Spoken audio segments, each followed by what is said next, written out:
ಜೀವನ ಕೊಟ್ಟಂತಹ ಪತಿಯ ಜೀವ ತೆಗೆಯೋಕೆ ಪತ್ನಿ ಸಂಚನ ರೂಪಿಸ್ತಾಳಂತೆ. ಸಿನಿಮೆಯ ರೀತಿಯಲ್ಲಿ ಸಂಚಂತೆ. ಮೈಸೂರು ಜಿಲ್ಲೆ ನಂಜನಗೂಡು ಪಟ್ಟಣದಲ್ಲಿ ನಡೆದಿರೋದಿದು.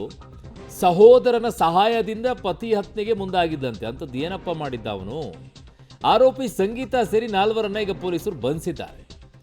ಪತಿ ರಾಜೇಂದ್ರಗೆ ಡ್ರ್ಯಾಗರ್ನಿಂದ ಇರಿದು ಹತ್ಯೆ ಮಾಡೋಕೆ ಸಂಚನ ಮಾಡಿದ್ದಂತೆ. ರಾಜೇಂದ್ರ ಈಗ ಮೈಸೂರಿನ ಆಸ್ಪತ್ರೆಯಲ್ಲಿ ಚಿಕಿತ್ಸೆಯನ್ನು ಪಡಿತಾ ಇರೋದಂತೆ. ಅಂಥದ್ದು ಏನು ಮಾಡಬಾರದು ಮಾಡಿದ್ದು? ಏನಾಗಿತ್ತು ಇಬ್ಬರ ನಡುವೆ? ಯಾಕೆ ಈ ರೀತಿಯಾಗಿ ಕೊಲೆಗೆ ಸಂಚನ ರೂಪಿಸಿದ್ದು? ಇವೆಲ್ಲವೂ ಕೂಡ ಗೊತ್ತಾಗಬೇಕು. ಪೊಲೀಸರು ತನಿಖೆಯನ್ನು ಮಾಡ್ತಾ ಇದ್ದಾರೆ. ಬಟ್ ಒಂದಿಷ್ಟೇನೋ ಭಿನ್ನಾಭಿಪ್ರಾಯ ಇತ್ತಂತೆ. ಅದೇನೋ ಗೊತ್ತಿಲ್ಲಪ್ಪ. ಇತ್ತೀಚೆಗಂತೂ ಗಂಡ ಹೆಂಡತಿ ನಡುವೆ ಭಿನ್ನಾಭಿಪ್ರಾಯ ಆದರೆ ಹೆಂಡ್ತಿನ ಸಾಯಿಸ್ಬಿಡೋದಂತೆ, ಇಲ್ಲ ಹೆಂಡ್ತಿ ಗಂಡನ ಸಾಯಿಸ್ಬಿಡೋದಂತೆ. ಅಲ್ಲಿಗೆ ಮುಗಿದೋಯ್ತು. ಅವಳು ಜೈಲಿಗೆ, ಅವನು ಮೇಲ್ಗಡೆಗೆ.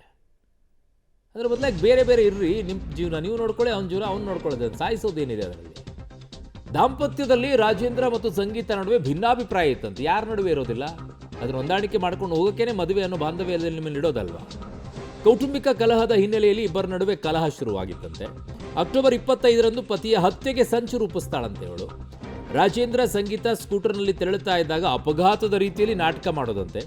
ಅಪಘಾತದ ನೆಪದಲ್ಲಿ ರಾಜೇಂದ್ರ ಜೊತೆಗೆ ಇಬ್ಬರಿಂದ ಗಲಾಟೆ ಮಾಡಿಸೋದಂತೆ. ಹರಿತವಾದ ಆಯುಧದಿಂದ ರಾಜೇಂದ್ರಗೆ ಮೂವರು ಇರಿದಿರುತ್ತಾರೆ. ಪೊಲೀಸರ ವಿಚಾರಣೆ ವೇಳೆ ಪತ್ನಿಯ ಸಂಚು ಬಯಲಾಗತ್ತೆ. ಇಲ್ಲದೇ ಇದ್ದರೆ ಗೊತ್ತೇ ಆಗ್ತಿರ್ಲಿಲ್ಲ. ಹಿಂಗೂ ಸಾಯಿಸ್ಬೋದಾ?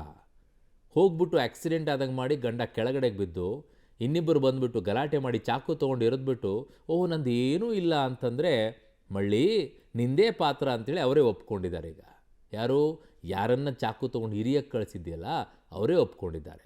ಬೇಕಿತ್ತಾ ಇದೆಲ್ಲ? ಬೇಡ ಅಂದರೆ ದೂರ ಇರಬೇಕು. ಅವ್ನ ಪಡೆಗೆ ಅವ್ನ ಜೀವನ ನಡೆಸ್ತಾನೆ, ನಿಮ್ಮ ಪಡೆಗೆ ನೀವು ಜೀವನ ನಡೆಸ್ತೀರಾ. ಸಾಯಿಸಿ ಕೊಲೆಗಾರ್ತಿ ಅಂತ ಯಾಕೆ ಅನ್ನಿಸ್ಕೋಬೇಕು? ತುಂಬ ಜನ ಜೈಲಲ್ಲಿ ಇಲ್ವಾ?